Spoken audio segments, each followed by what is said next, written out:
ఈ నేపథ్యంలో మూడో వ్యక్తి అమెరికా ఇన్వాల్వ్ కాబోతోందా? మరీ ముఖ్యంగా నాకు సంబంధం లేదంటూ చెప్పుకొచ్చిన అమెరికా ఇప్పుడు నేరుగా యుద్ధంలోకి దిగే అవకాశం ఉందా? ప్రస్తుతం ఈ చర్చ జోరందుకుంటోంది. ఇటువంటి క్రమంలో ఇటు అంతర్జాతీయంగా ఎటువంటి పరిణామాలు చోటు చేసుకుంటున్నాయి? మూడో ప్రపంచ యుద్ధానికి ప్రస్తుత పరిణామాలు దారితీసే అవకాశం ఉందా? ఎటువంటి చర్చ జరుగుతోంది? ఎవరు నిర్ణయాలేంటి? మరీ ముఖ్యంగా ఇజ్రాయెల్ ప్రధాని బెంజమిన్ నెతన్యాహు వ్యూహం ఏంటి? At the same time Iran supreme leader Ayatollah Ali Khamenei ఏం చేయబోతున్నాడు? వీళ్ళిద్దరి మధ్య ఇష్యూగా మారబోతుందా, లేకపోతే ప్రపంచానికి మూడో ప్రపంచ యుద్ధంగా పరిణమించే అవకాశం ఉందా? దానికి సంబంధించిన బిగ్ బ్రేకింగ్ న్యూస్ తో మళ్ళీ ముందుకు వచ్చిన RTV. Here it is on the screens of RTV. మూడో ప్రపంచ యుద్ధానికి సంబంధించి ప్రస్తుతం సంకేతాలు అందుతున్నాయా? ఇటు ప్రపంచ దేశాలకు సంబంధించి ఈ మాటే ప్రస్తుతం వినిపిస్తోంది. ఈ మాట ప్రస్తుతం కింద వినిపిస్తోంది. ఎందుకంటే ఇరాన్ ఇజ్రాయెల్ మధ్య భీకర కాల్పులు చోటు చేసుకుంటున్నాయి. భీకర యుద్ధ వాతావరణం నెలకొంది. ఇరాన్ అణు స్థావరాలపై ఇజ్రాయెల్ దాడికి దిగింది. నామ్తాజ్ న్యూక్లియర్ ప్లాంట్ పై ఇజ్రాయెల్ బాంబుల వర్షాన్ని కురిపిస్తోంది. ఇజ్రాయెల్ దెబ్బకు ఇరాన్ న్యూక్లియర్ రేడియేషన్ కి సంబంధించి మాట్లాడుకుంటున్న సందర్భం. ఇరాన్లో న్యూక్లియర్ రేడియేషన్ అక్కడ వెలువడుతోంది అనే చర్చ జరుగుతోంది. ఆందోళన వ్యక్తం చేస్తున్న ఈ ప్రపంచ దేశాలు. ఈ నేపథ్యంలో ఈ రోజు కొద్దిసేపటి క్రితం న్యూక్లియర్ రేడియేషన్ కి సంబంధించి మాట్లాడుకుంటున్న సందర్భంలో నామ్తాజ్ న్యూక్లియర్ ప్లాంట్ పై ఇజ్రాయెల్ బాంబు దాడి చేస్తుంది. ఒకసారి ఆ విజువల్స్ చూద్దాం.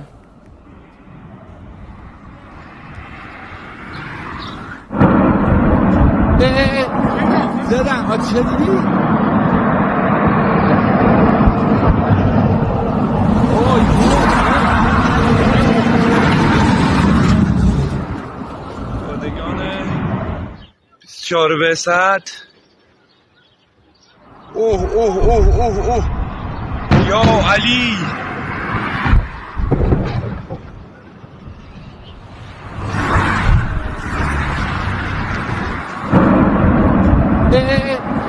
زدن آتیشه دیدی رو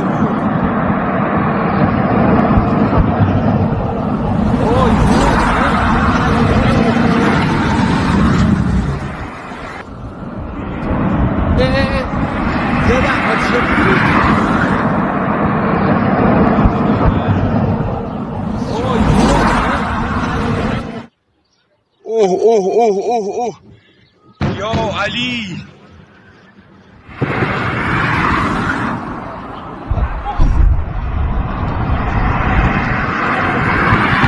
سلام.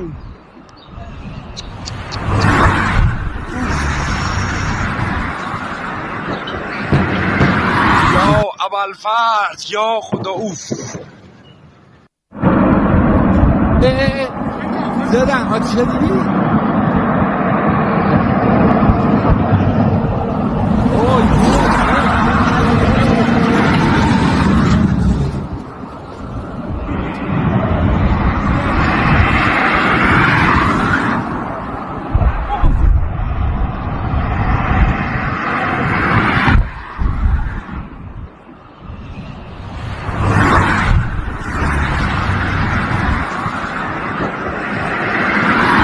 جنگ کجا بود؟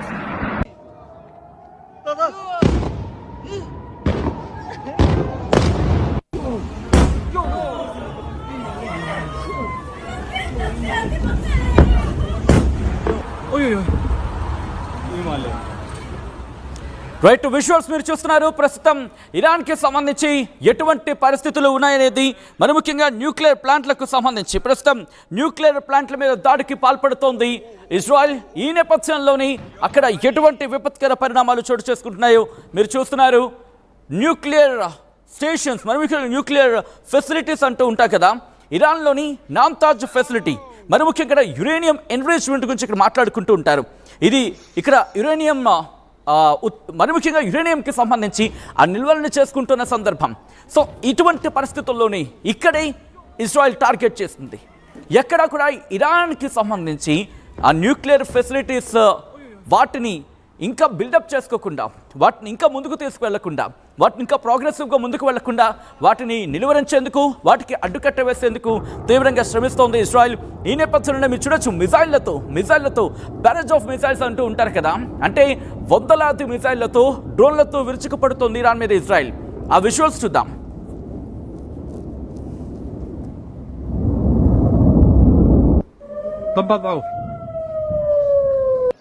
پادگان 24 ساعت. اوه اوه اوه اوه اوه.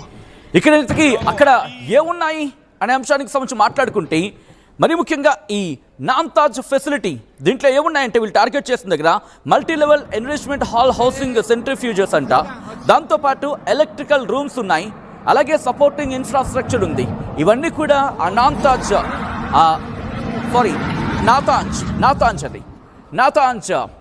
నాతాంజ్ ఫెసిలిటీ, యురేనియం ఫెసిలిటీకి సంబంధించి నాతాంజ్ దగ్గర ఉన్న ఆ ఫెసిలిటీని టార్గెట్ చేసుకుంది.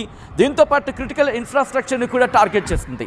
సో ఇవన్నీ టార్గెట్ చేయడానికి కారణం ఏంటంటే ఒకటి కాదు రెండు కాదు, పూర్తి స్థాయిలో అక్కడ న్యూక్లియర్ ప్రోగ్రామ్ని అడ్డుకట్ట వేయడం, దాంతోపాటు ఇరాన్ని న్యూక్లియర్ పవర్గా ఎదగకుండా చేయడం, లేకపోతే ఎప్పటికైనా మధ్యప్రాచ్యంలో తమ పట్టుపోతుంది. దాంతోపాటు పశ్చిమ దేశాలు కూడా ఒకనొక సందర్భంలో ఇరాన్కు తలంచాల్సిన పరిస్థితి ఉంటుంది. యురేనియం నిల్వలను అక్కడ విజువల్స్ మీరు చూడొచ్చు. ఆ దాడుల నేపథ్యంలో పూర్తిగా అక్కడ నల్లటి దట్టమైన పొగ ఆ ప్రాంతాన్ని ఆవరించేసింది. మంటలు వ్యాపిస్తున్న విజువల్స్ మీరు చూస్తున్నారు. This is the disturbing content. Viewer description is advised. And other time I'm repeating, this is the disturbing content. Viewer description is advised. ఈ కథను మిమ్మల్ని కాస్త కలవరపరచచ్చు. దీనికి సంబంధించి తగిన జాగ్రత్తలు తీసుకోవాలని ఆర్టీవీ సూచించడం జరుగుతోంది.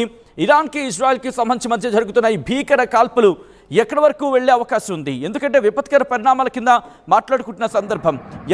ఇద్దరికిద్దరు కూడా తగ్గేదరిద్దరిగా వ్యవహరిస్తున్నారు. ఇరాన్ ఇంకా దారుణ తీవ్రతలు చేస్తూ ఉంటుంది. అట్ ద సేమ్ టైం తమ గగనతల వ్యవస్థని ఎంతకెంతకు ఇంకా రెట్టింపు చేసుకుంటోంది. ఈ నేపథ్యంలో ఎవరి సపోర్ట్ తీసుకోబోతోంది? ఎందుకంటే ఇజ్రాయెల్కి గగనతల రక్షణ వ్యవస్థ అనేది వాళ్ళకి ఆల్రెడీ ఉంది. మనం మాట్లాడుకునే సందర్భంలో ఐరన్ డోమ్ లాంటి రక్షణ వ్యవస్థ ఉంది. దాంతోపాటు ఇంకా అడ్వాన్స్డ్ టెక్నాలజీస్ ఉన్నాయి. ఒక రేంజ్ వరకు ఐరన్ డోమ్ కాస్తుంది. దానికి మించిన సందర్భంలో కూడా వాళ్ళకి ఐరన్ డోమ్ మించిన రక్షణ వ్యవస్థలు ఉన్నాయి.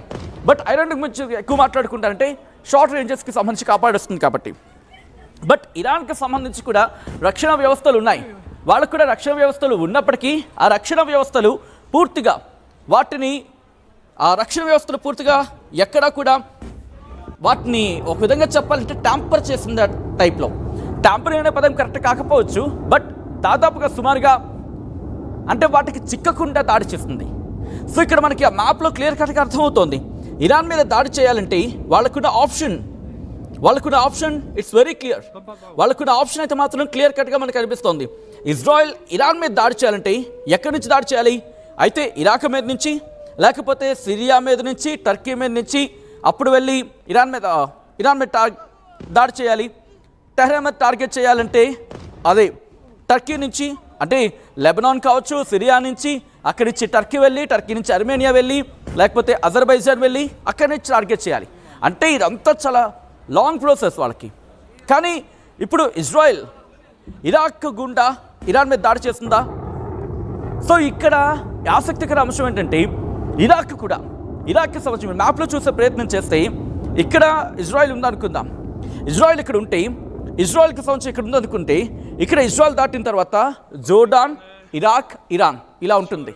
సో ఇక్కడ జోర్డాన్, ఇరాక్, ఇరాన్ ఇలా ఉంటాయి. సో పక్కనే. దాంతోపాటు లేకపోతే సిరియాకి సంబంధించి సిరియా ఉంటుంది, అంటే ఇజ్రాయెల్లో ఉందనుకుందాం, సిరియా ఉంటుంది, లెబనాన్ ఉంటే పక్కనే ఉంటాయి ఇవన్నీ. బట్ ప్రధానంగా ఇప్పుడు ఇరాన్కి టార్గెట్ అనుకుంటే వాళ్ళకి కావాల్సిన గగనతల వ్యవస్థ ఇరాక్ నుంచి. సో ఇప్పుడు ఆ గగనతల వ్యవస్థనే పూర్తిగా మూసేస్తుంది. ఈ నేపథ్యంలో ఇరాన్ మీద దాడి చేస్తుంది ఈరోజు.